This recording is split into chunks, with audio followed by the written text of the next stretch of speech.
It's an absolute honour for me today to introduce this webinar with three truly inspirational women. Their drive, leadership and ability to hold space for others to continue or start their journeys into climate conscious coaching is essential to responding to the challenges we now face. So by way of a very brief introduction, our guests today are Charly Cox, founder of Climate Change Coaches. She's an ICF accredited coach and co-author of her new book, Climate Change Coaching. Today, she's going to share how coaching can play a powerful role when tackling complex issues such as climate change. We also have Sarah Taylor. She's a senior specialist for climate change adaptation at Natural England. Her work in the environment sector and how coaching, she's going to talk about her work in the environment sector and how coaching proved so valuable to her work. And by no means least, we also have Alison Maitland, author, coach, speaker and facilitator, tackling the changing world of work head on in the areas of leadership, sustainability and inclusion. Alison is sharing today how she brought climate into her coaching practice. Welcome to you all. Thank you so much for sharing your valuable time today and your expertise, of course. So without any further delay, I'll hand over to you, Charly. Thanks, Nick. So it's lovely to be here. I'm going to just share a little bit about our book and the premise of our book, which is essentially our theory of change at the Climate Change Coach is about how coaching has a role to play in creating and galvanizing climate action. So I'm just going to very quickly show you the front cover, so it sort of sets the scene for us a little bit. And the front cover of the book was quite important because we wanted to show the natural world in some way, but we really, really wanted to have people in it. And the reason we wanted to have people in was that frequently when this crisis is imaged, there are no people in the picture. So it's very hard for us to see ourselves in the story. And if we can't see ourselves, then maybe we can't even connect to the story. And we know that there's huge problems with people's disconnect from nature. So the cover shows a cross-section of the Himalayas at the top, and it shows the threatened coastline of Flores near Bali at the bottom. And that was quite important to us to sort of show the problem that we're working on. But we really wanted this idea of people connecting and helping each other up a hill. So I'm going to just stop that share now and explain to you why the subtitle of the book is The Power of Connection to Create Climate Action. When we came into this, we very quickly realized this is a human problem. It's humans that have created it, not the polar bears.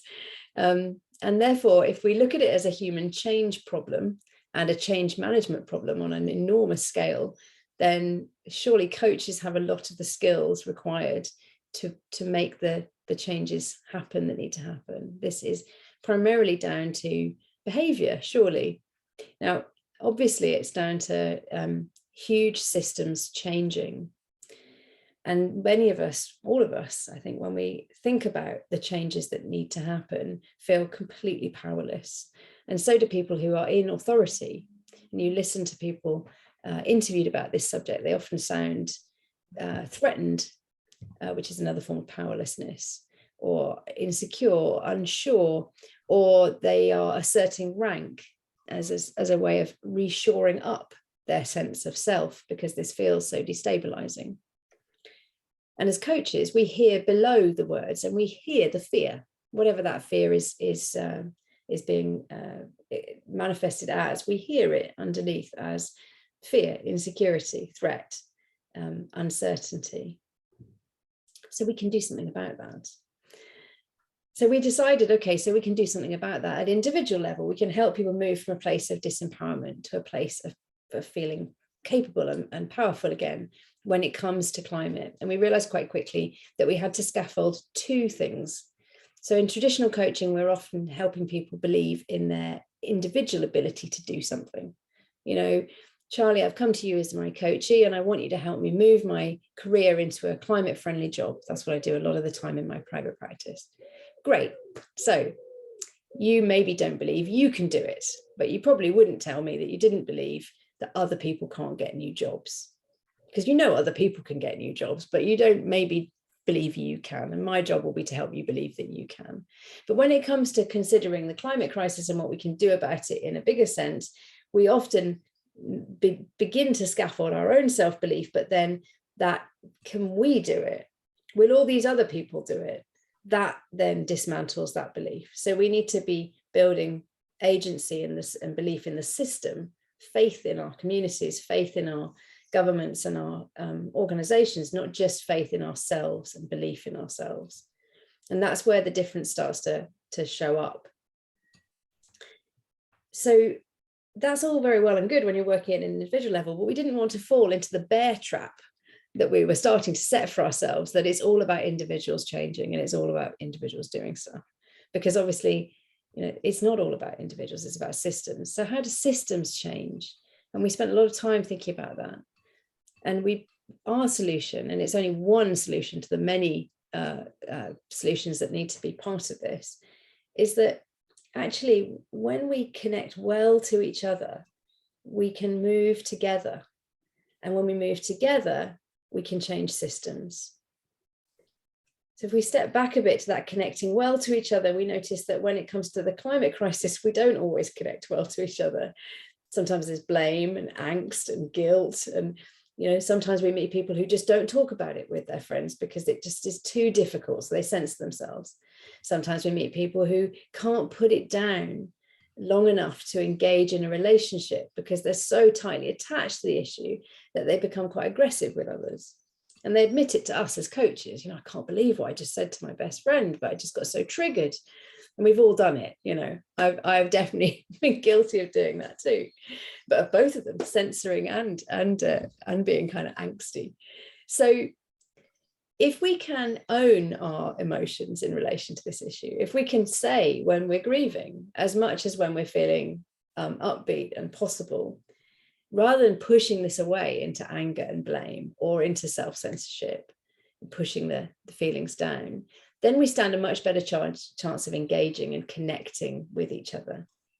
When we can put the relationship first and the issue second, ironically, we get further with the issue because we spent more time connecting with what someone cares about, what their particular stake is in the issue, rather than trying to enforce our stake. And when we can then connect, we help them to engage, we help them to feel safe. And, this is no surprise to any of us because this is what coaches do in coaching sessions. And at the Climate Change Coaches, we work with organizations and networks to help them on their change journeys. And in our group coaching, we frequently find that we have teams come into group coaching who just lack confidence in their ability to solve the problem, to land the organization's climate agenda into their team. And because they lack confidence, they put it off.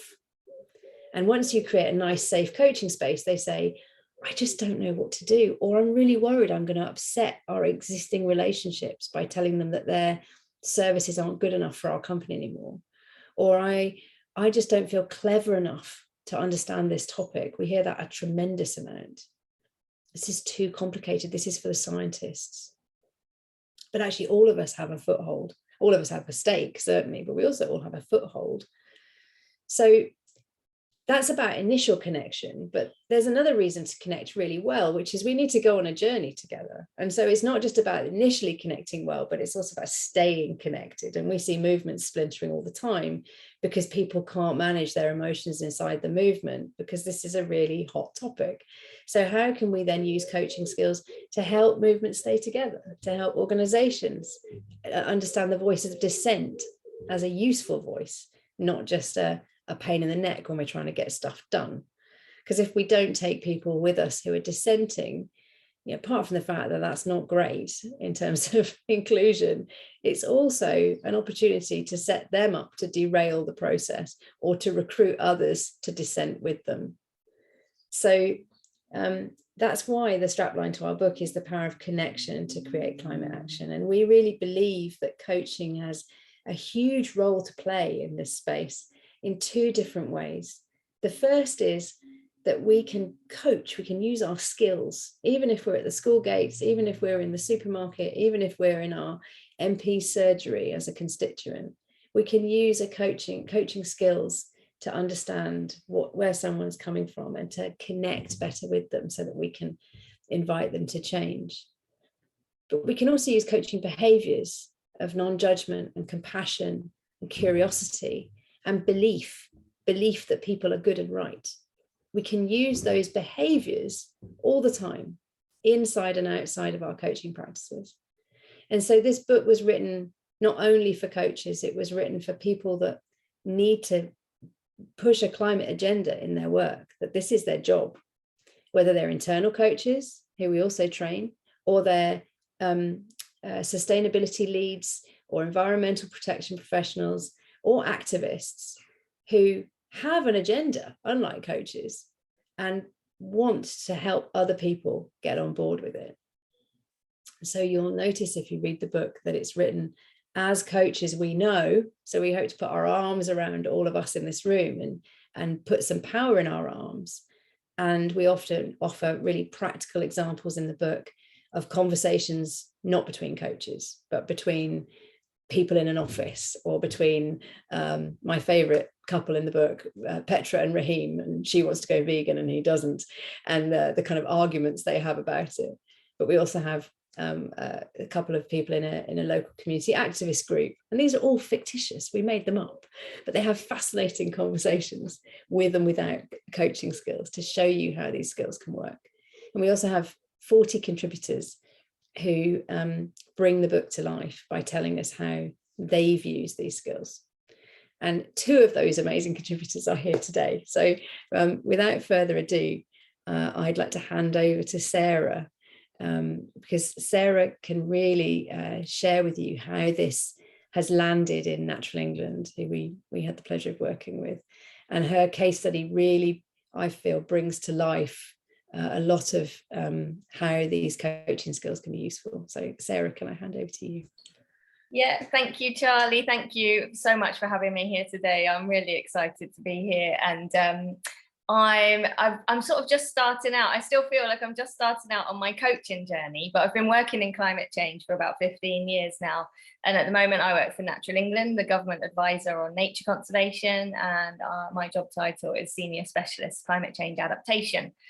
And what that kind of involves is taking evidence and information from, the researchers and scientists, and sometimes doing some research and putting together some evidence ourselves, but taking that stuff and then putting it into usable resources, training programs, documents, having conversations with all of the people that I work with, all of my colleagues across all of the work areas that we cover, and also all of our external partners and friends as well that are sort of working towards the action on the biodiversity and climate crises, or those who aren't, and that we need to kind of talk to you about how we do that. And that's a big job internally as well. You may think that the whole of Natural England or an organisation like that is fully on board with climate action. I think we're getting there, but we're certainly not there yet. And the scale of the emergency that we're facing, the scale of the destruction of our natural environment, our life support system, is such that my colleagues are often incredibly stretched. We have very few resources, and it's really hard to think about this other enormous issue of climate change. And so yeah, my job is to try and get that to happen along with my colleagues, many of my colleagues, and many good colleagues and friends in Natural England. And I came to coaching a couple of years ago, and I started to learn and see how that can help me in this job of trying to get people to take all this stuff on board. I'm that angry, angsty, shouty person by nature or by nurture, as to however I've got here. And I was a real teller, and I am still to a great extent, but I wanted to tell people, come on, we need to do this. It's really straightforward. We've got this issue. There's all this information that we know about. Let's just get on and do it. Okay, let's go. And I mean, to a certain extent, that gets you somewhere, and you're kind of a specialist. So you kind of have this opportunity to provide information and those resources and training and learning to people. And that's one thing. And I'm talking to a great deal of people and colleagues that, think similarly and are kind of listening to what I say. But I started to realize that this kind of telling, wagging my finger, blaming, kind of telling people off kind of approach wasn't really great, and I could do a bit better. And the way I realized that was by being coached myself. So I was really lucky to have a trainee coach that had some hours to do, and I sort of volunteered to be her one of her coachees. And yeah, I was a bit blown away really by the power of coaching and the power of the space in the room. And I wasn't really talking about climate change, but of course, as you know, a lot of the things we talk, or a lot of the things we take somewhere, go very much down into the core reasons and roots of how we feel about various things. So there was an awful lot that happened in that coaching space that kind of showed me how important it was for people to have that space to talk about what drives them, their purpose, as I was doing, and how that might really be how I might be able to integrate that into the way that I work. So immediately I realized the value of listening. I mean, I think I probably listened to people a little bit before, but now, having gone through coaching training and been the recipient of coaching training and amazing climate change coaching training from Charly and colleagues, I saw how important the quiet space was, how important it was to listen to people.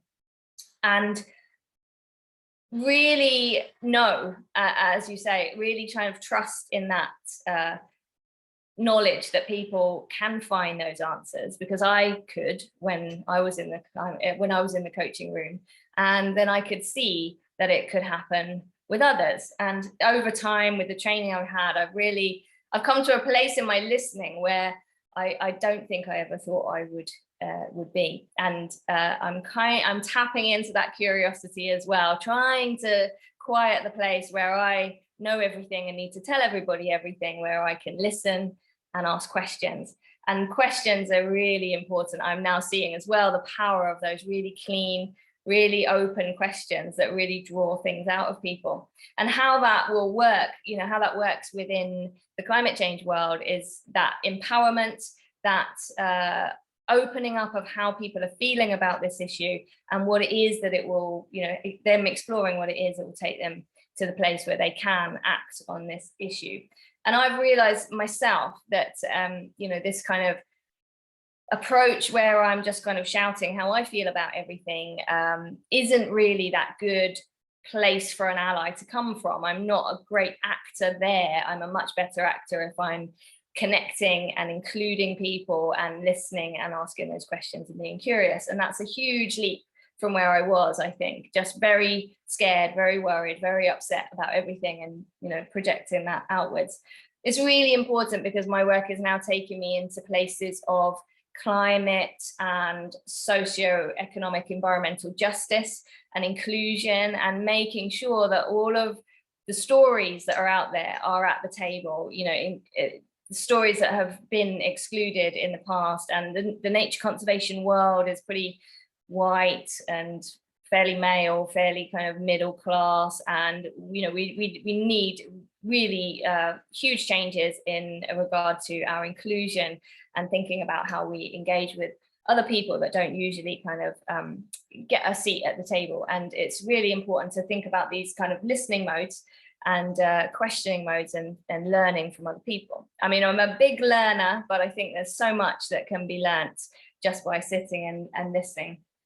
The other thing that we sort of do on a regular basis within Natural England, we've built and grown our kind of emotional and mental health kind of offer to our staff and colleagues. And one of the things we do regularly now is run climate cafes, so people can come and talk about their emotions. And through Charly's work, from the climate change coaches to the groups of Natural England employees that took the training from Charly and colleagues, we explored how important bringing those emotions are to the table, understanding how they make you feel and what that kind of leads to with regard to action or burnout, whether you can be motivated or not feel that ability to kind of move into that action. And it's a really important space, because these are enormous issues. They can be very overwhelming. just exploring the feelings of scarcity and overwhelm that we have in the group, understanding that and offering that space for people to bring their feelings and emotions to work is really important. And in this case, it's specifically with regard to anxiety about our environmental state and about our sort of climate change challenge. And people make a lot of use of it, and it's a really great space to be in. We're part of a coaching community within Natural England. So Charly has worked with other colleagues of mine, and there's a big sort of coaching community, learning and development community, really trying to think about how coaching can form part of that offer to Natural England staff, not only to develop themselves, as Charly was saying sort of earlier, on jobs and progression into various places, but also environmental leadership and how that can span from the top to the bottom of the organization, and how the coaching approach, both from us as the coaching community, providing a practice for people, but also for people in those jobs, working with partners, working with people on the ground, trying to make these sorts of things happen, how important that is. And that's being led by other colleagues of mine within that coaching community. And we're really starting to think about how we can really grow that, weaving in coaching with nature as well. I see one of the coaches online as an in-nature coach, and how important that is to us as part of our being as Natural England. You know, we have a job to do for nature. How can we use the coaching approach to make that better? How can we weave in climate change without the overwhelm and scarcity feelings? And how can we get what we need from nature, as well as that supportive kind of role, imbuing us and emboldening us and giving us the strength that we need to carry on to do these difficult jobs. And also, now I'm a practicing coach as well. I know that I will be that climate conscious coach. I will bring climate change into the room as an agenda, I suppose, as some kind of agenda, or rather as Earth as stakeholder. You know, this idea that none of your choices are going to be neutral on other beings and other situations. So making sure that that is part of the story as I am a practicing coach is really important to me, and really important to be clear of as I work in my network within Natural England and externally. And some of the most amazing experiences have come to me via being coached myself, and I continue to make use of that with my peers, with my colleagues. Really, it's such a great thing to be part of a coaching community, both where I trained as a coach with Charly and colleagues, and also in Natural England, because we can tap into that and we can support each other in this really quite difficult difficult emotional thing to kind of follow and act on. And I've realized, and you know, particularly through Charly's work with us as a group, how important that is to really keep us kind of in the game, you know, making sure that we are supported emotionally, rested, and able to continue to do the work that we do. Because I came to climate change work 15 years ago. I was already pretty tired and upset about the state of the world. So, you know, 15 years later, it doesn't get any easier, although there are glimmers of hope. And that support, that peer support, and that emotional support is incredibly useful. And I've had some really quite profound experiences in the coaching room with peers and colleagues, and now friends, that have really changed, particularly quite recently, changed my ability to continue to be motivated in this job. And if I, through the work that we're doing with Charly and in our coaching community at Natural England, if we can give that to others and sort of spread that around, you know, that element of connection and working together and facing it together, that's incredibly important, and it's really motivating. So I'll finish there, I think. That's wonderful, Sarah. Thank you. Alison, can we pass the baton over to you? And after, so you know, guys, after Alison has spoken, we're going to do some Q&A. So you get to ask. Yeah, well, thank you very much. And thank you for inviting me to be part of this. I feel also, like Sarah, very, very excited to be part of this. And the first thing I wanted to say actually was really a huge congratulations to Charly and Sarah on the book. I've just got my copy, just started reading it. I've got through the first chapter or two, and I really recommend it because it's full of wisdom. It's full of lots of experience, but also inspiration, and really fantastic tools to use, and it's very accessibly written. So it's thrilling to see it come alive, and I know what hard work it's been to bring it to the world, but it's really going to serve the world.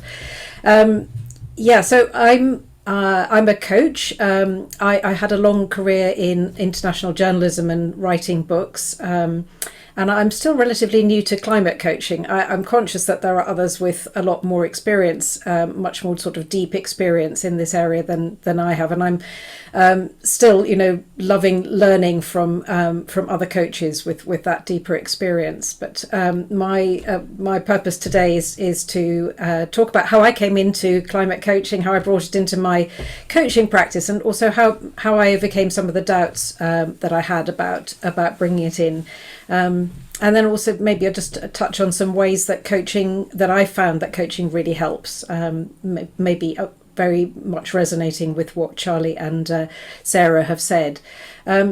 So I was in a position where I was already a coach, but I'd been focused on co-writing a book about inclusion, which is interesting in the light of what Sarah's been saying about inclusion.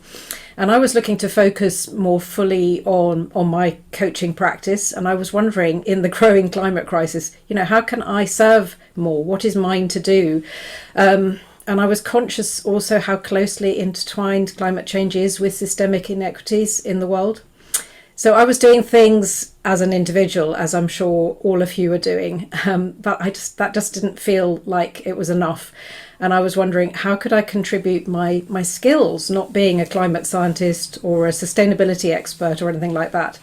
I did have some personal inspiration from my late mother, because she was someone who was really connected to nature, and she was a climate campaigner. In fact, she became really a climate campaigner late in life, and she was campaigning on plastics and waste late into her 80s, possibly even in her early 90s, and that was so inspiring. So I sort of felt maybe I need to live up to my mother as well a little bit, but I was inspired by, in a professional way, sort of on the coaching front. I was at a UK ICF conference that was online, and I heard Charly speaking, and this just really resonated so much with me. So I also did the program, the the climate change coaching program, and I know there's somebody else on the call today who did that with me, which is lovely to see them. And that gave me the confidence to know that I could use these coaching skills that I had and apply them to, and actually that they could be of immense use. I think, like Sarah, I particularly sort of felt that I gained confidence in being with the deep and really painful emotions that people experience around climate change, that actually, that experience in other parts of their lives as well, and acknowledging them, sitting with them, honouring the pain, as Joanna Macy and Chris Johnston talk about in their book Active Hope, and knowing that something will emerge from this, and that actually just having this opportunity to process the feelings is very likely to help people then move forward from overwhelm or burnout into more sustainable action, something that will work for them. And that action, of course, breeds hope. We know that, and that in turn spurs more action. Another light bulb for me was actually realizing that climate is part of every leader's agenda, and if it isn't yet, it will very soon be accepted as such. It has to be, just in the same way that diversity, equity, and inclusion has become, routinely accepted as part of every leader's agenda. But despite all of that, I still wasn't sure after I'd done the programme exactly how I would reach people, people who wanted or needed this, and indeed, how I would introduce it into coaching with existing or new clients. So what I did was to have lots and lots of conversations. as Charlie said, we can't do this alone, and the book makes clear that we really need support in order to change, and that's true, I think, of moving into this kind of coaching as well. Our course had a fabulous international network, and that was amazing. So lots of new connections, lots of people from many different fields coming together with a common purpose, which was fantastic. And then afterwards, I also joined the Climate Coaching Alliance, which is an international network. So really reaching trying to take coaching into climate coaching into the global south, other parts of the world that don't easily have access to coaching, and connecting with people, Indigenous people and so on, in order to really sort of share and learn from each other, and how can we do this better, the people often who are at the very sharp end of climate change, and also discussions with peer coaches, reading more, learning more. So I noticed that I was putting my intention out there, without knowing exactly what was going to emerge from it. And I started mentioning it in initial conversations with new clients, always sort of trying to stay unattached about whether they would pick up on it or not. So it was like planting seeds, but they didn't necessarily sprout immediately. And I wrote posts about it on LinkedIn, and I started bringing sort of nature and climate more and sustainability more into my own, coaching, what I say about myself as a coach on my website. And I just started talking to people about it, friends and so on. And I noticed that people pricked up their ears. If I said I was a coach, it was kind of a bit blank, people already have an idea of what coaching is. They're either interested or they're not. But when I said climate coaching, whoa, that sounds interesting. What's that? What's that all about? And that added to my sense that this would make a difference, actually. It sort of helped me to overcome my inner doubts. And I think through having all these conversations, making all these connections, then clients started to appear, and so I'm now coaching more leaders, emerging leaders, people who are changing careers, who are really focusing more on sustainability, and who are addressing climate change, who are keen to disrupt business as usual. And I'm also coaching some groups, some teams in organisations, and then individual climate activists who, as Charlie and Sarah said, often feeling very alone, or suffering from overwhelm, from grief, from anxiety, or even close to burnout. So I think there's a huge spectrum, actually, sort of huge area that you can put climate and sustainability coaching into. And I should say, I'm doing this alongside coaching other clients who are not yet focused on this area, but maybe they're curious about it, and maybe what their role might be. So something could eventually come of it as well with them. And then just a few things about maybe how I've found that coaching can help. And I think there are so many ways, and the book is obviously absolutely full of these. These are just a few. I mean, Charlie mentioned that people want to make a difference. They want to do something, but they often don't know how. They don't know what to do. They feel alone or powerless. And actually, I think that just acknowledging what they are already doing is empowering, and it sort of builds confidence in, oh yeah, actually I reckon so I am doing something, so I'm not powerless, so I can take some kind of action. And then building on that, and then they start to build on that. The transition that we have to make as human beings is absolutely enormous, and we're going to have to move, we're going to have to move from exploitation of people and nature into regeneration, and that is a massive shift. And there are lots of books about this, of course, but I think how we look at that, and whether we see it as scarcity or as something that we're going to lose, how we can reframe that to what we can gain, that kind of reframing can help shape what people will do, and whether they feel they can do something, and maybe connect them with doing something that actually gives them fun or fulfillment or whatever. So it helps we help people as coaches to take another perspective, and that's a really important part of it. And another thing I think is about coaching is that change involves head, heart and gut, and as coaches we can help clients get more into their bodies and more into their emotions to acknowledge and honour these. And one other thing is that, I mean, I use quite a lot of visualizing in my coaching with clients, so visualizing with them, and just asking people, you know, what's their favorite place. You'll notice from your coaching that usually takes people into somewhere in nature.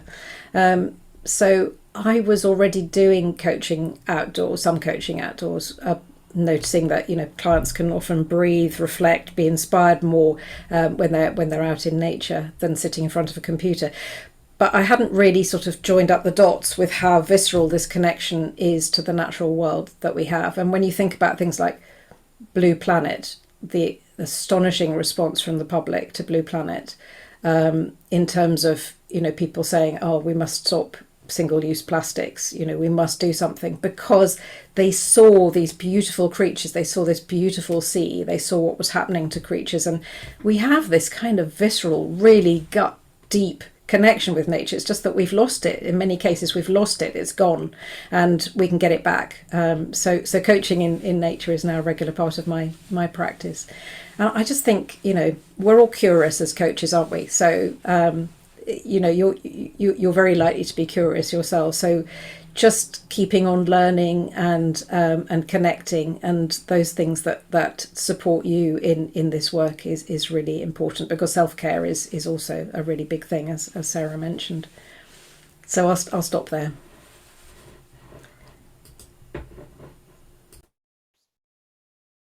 Charly, can I ask you a quick question? So, you know, a lot of the time people think you either need to be incredibly knowledgeable about sustainability and the environment, have a bit of knowledge about the science, or you need to be an extremist, or not an extremist, it's probably not an activist is what I meant. So where, you know, do we have to be either or? Can we be a bit of both?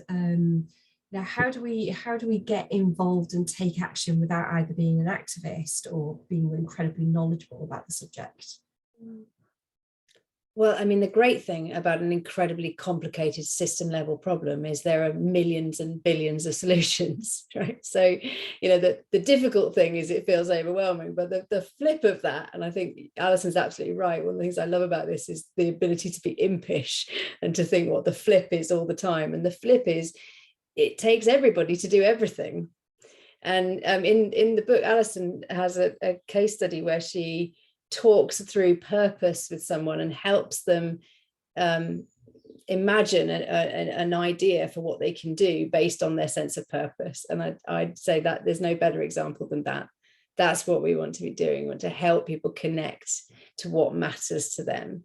Another really wonderful coach, Kelly DeMarco, has a story of the same thing, like helping someone realize that they don't have to have all the answers when their son wants to know, that they could actually task their son with going and finding out the answers, and that could be really exciting for him. Another story in the book, Elizabeth Betchard, who's written her own book about parenting in a climate crisis, which is a beautiful book, has a story about someone who comes and says, listen, I don't want to be an activist, but I want to do something, but I don't like the idea of going and you know, waving a placard. And she says, well, don't do it then. You know, what would you like to do? So there's lots of different ways that we can bring our sense of purpose to life. I can say I don't go on marches. I don't like the noise and the sort of the huge number of people, and sometimes it feels great to connect with in that way. But often I sort of feel like, I don't know if this is a really good use of my time. I've only got a certain number of hours in the day, and I've got small kids. So that's not going to be the way that I take climate action.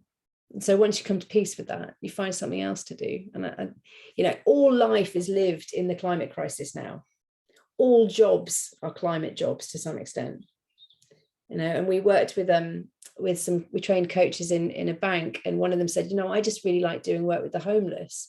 And I said, well, think about what it must be like for homeless people as the weather changes, as things become less predictable and more extreme. So there's some climate change coaching in there too. You may not be badging it up that way, but you're still in service. So I think there's so many different ways that we can apply this. Thank you, Charlie. And Alison, it's lovely to hear your journey to talking about it with other people and building that confidence about introducing it to clients as well, because there may be clients who want to talk about it but never even considered it was a topic. So it's great to hear that.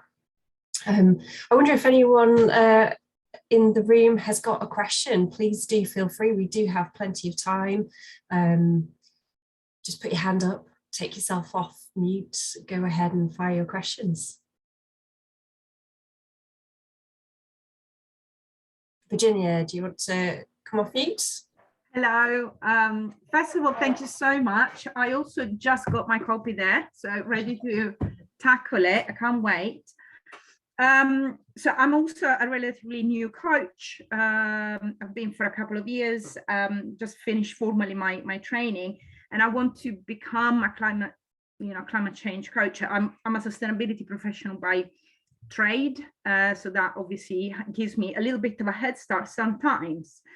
But what I found really difficult has been coping with, especially younger people coming to me with saying, because I've been coaching people to start a career in sustainability for a while now, but people coming to me and saying, you know what, I actually seriously considered ending my life because I'm thinking, you know, what's the point of this? And obviously, you know, the response has been, okay, I've just seen a therapist, you know, is that, because obviously I felt really not equipped for that sort of thing.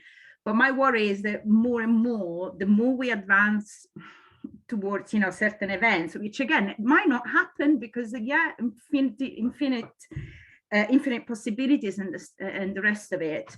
But how can we equip ourselves so to, you know, to face this sort of really, really big, challenging issues? I don't want to send every client to a therapist, if you see what I mean. Is there a way? And I know I haven't started reading the book, by the way, but I know at the end that there is a coaching yourself. So I suppose there is a little bit of that in there. But do you have, you know, some suggestions in that sense? I wonder if either Sarah or Alison, you've got something you'd like to say at that from being on the sharp end. I mean, well, I think perhaps it's more for you and Alison as a more practice coach, maybe. I mean, I've had situations in which I have not this particular situation, but a difficult situation with a client. And yeah, it's been, you know, the talking therapies, some kind of talking therapy was the place for them to deal with that particular issue, but we could carry on and do other things. You know, it was possible for her to say, right, well, you've helped me realize how central that issue is to the thing I came to you with. So I do need to kind of face that. And it wasn't my place to kind of help her face that. So I've had that experience where you have to send people off somewhere else. The other thing though, the kind of anxiety, the extreme anxiety that you describe, it's a normal reaction. It's a natural reaction to the situation that we're in, and it can seem really hopeless. And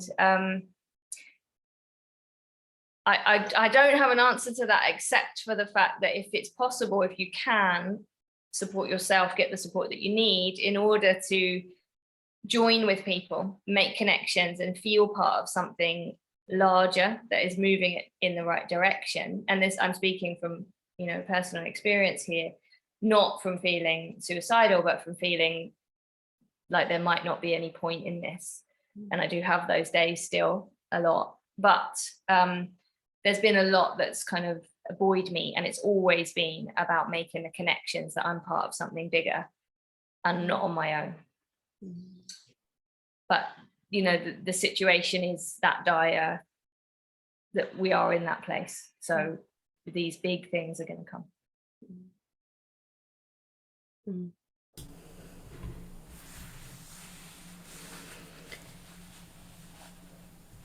Yeah. Well, I mean, I haven't actually had that circumstance arise. I mean, we obviously have responsibilities as coaches, and our ethical responsibilities, and exactly what you said, Virginia, about sort of referring somebody if they were talking about suicidal thoughts or harming themselves or harming somebody else or whatever it was. I would do what you did, but I think there.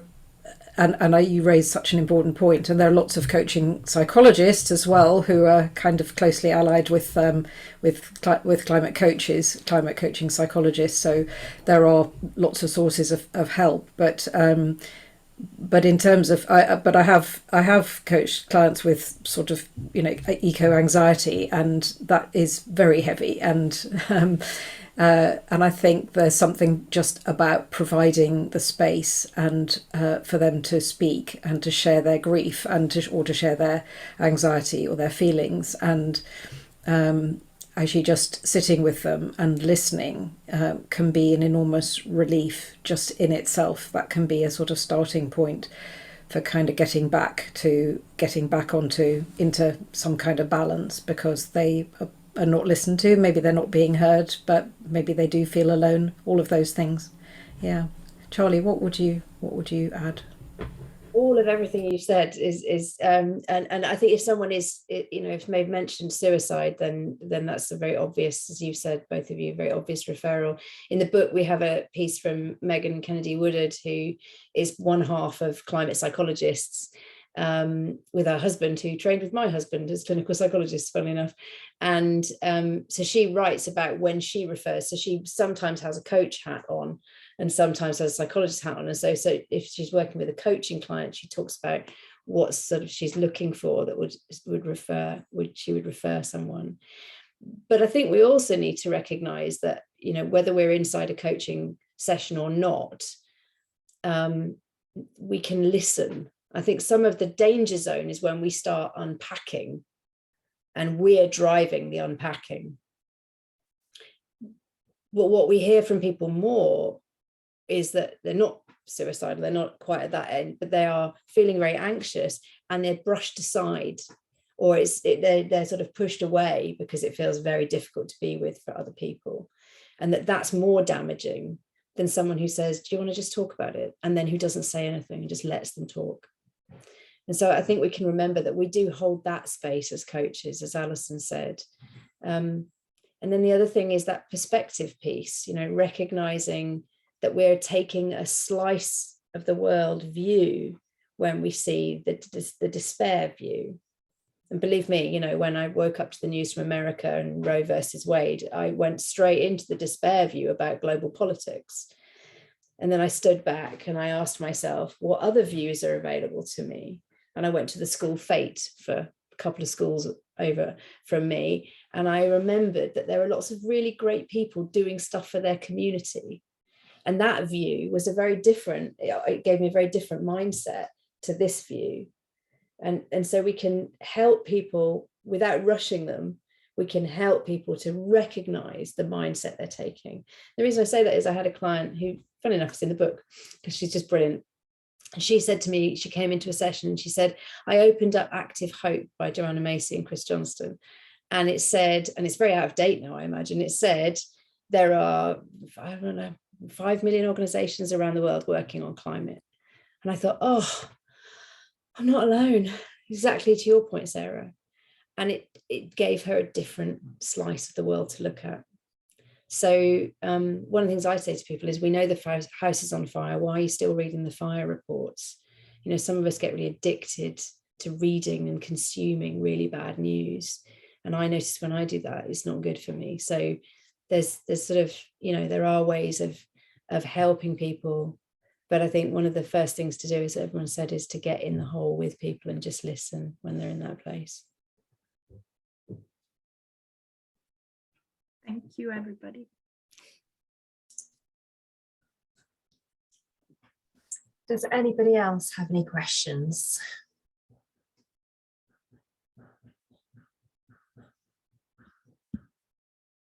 Okay, Matthew, do you want to take yourself off mute? Hi, I don't know if it's a question, more of an observation, but I'm really interested in what Sarah was saying about the Natural England. And I'd never really thought that there would be a struggle trying to convince Natural England. Maybe my years in local government should have taught me otherwise.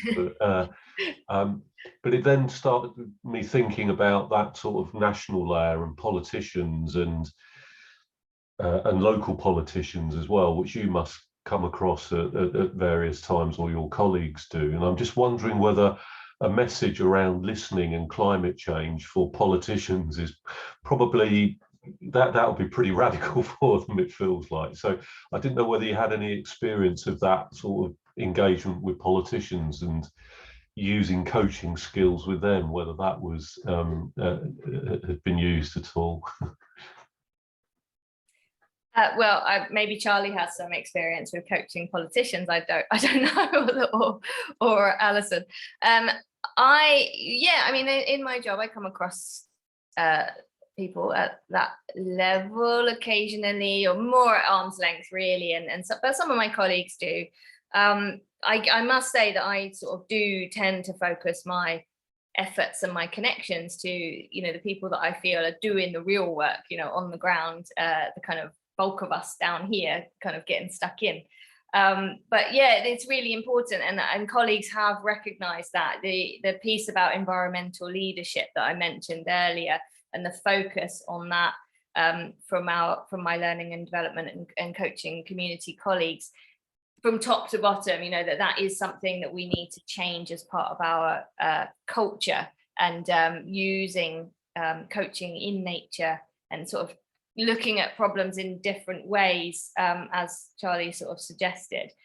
And yes, I absolutely think that we can move into a place where we can take these coaching skills and these listening skills and share them and use them in all kinds of other places. And Charlie might speak about a group of my colleagues that go out and do very difficult work with people and have difficult conversations, and how coaching training has sort of really helped them have that. And I'm pretty sure that the talking to politicians would fall into the difficult conversation category in the most part.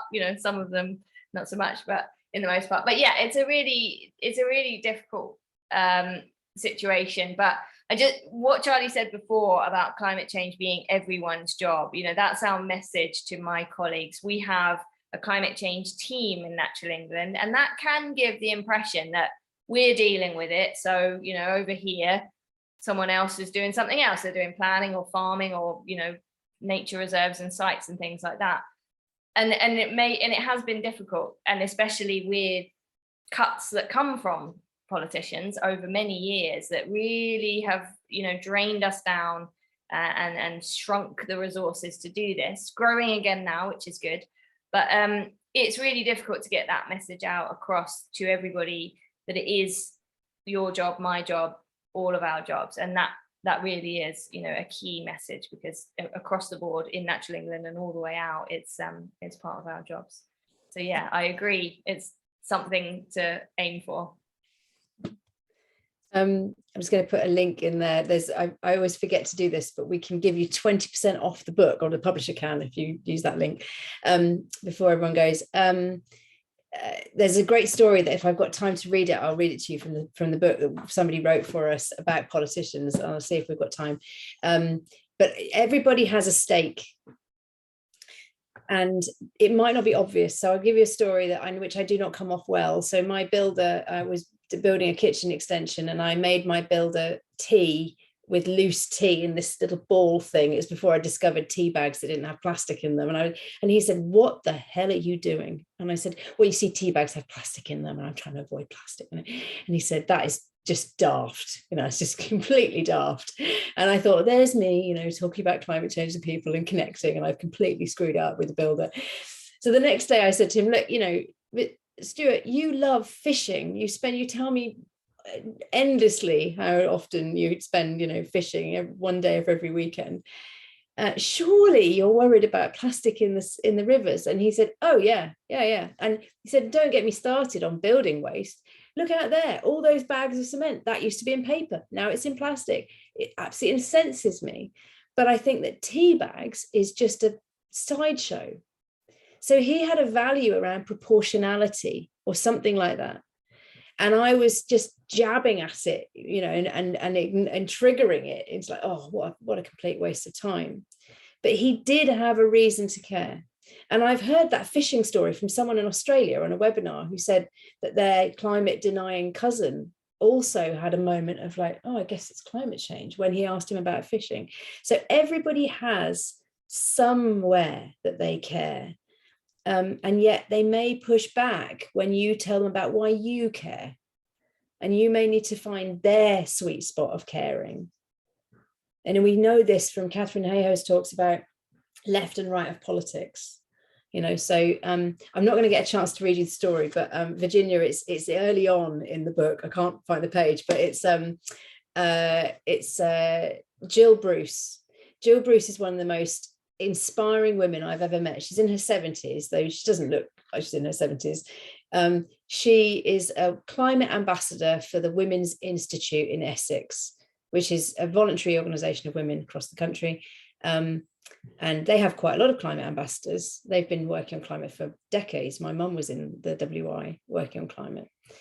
And she decided she wanted to get her MP, Sir Bernard Jenkins, to care about climate. And yet he voted consistently with the government, which was often against the benefit of the environment.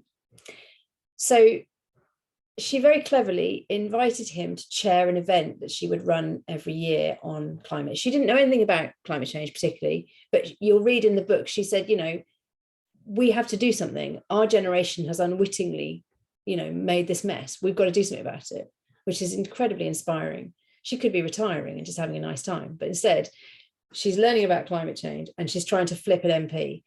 She'd never lobbied an MP either, but she went to see him at his constituency office and she made friends.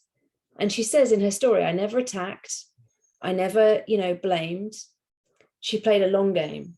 She also was clever because she realized that if you invite an MP to just do a speech, they just turn up for their bit and then they nip off again. So she asked him to chair because then he'd have to stay the entire time. And then she asked people like me and really influential people, the people I was on a panel with were mind-blowing, to come and do speeches. She had about 60 people at the one I was at, and they were all women, and they were all rural women of a certain age and demographic who were his voters, basically. And she invited him. And she said over 6 years, he sat through hours of speeches about climate change from specialists. And last year, he put out a YouTube video saying that the rest of his political career was dedicated to the climate crisis. Jill Bruce didn't know anything, but she decided she had to do something. And she applied this rule of issue second, relationship first. And because she never attacked him, because she said, listen, I think we can do this together, he was more open to influence as a result. And I just think that story is so incredibly inspiring.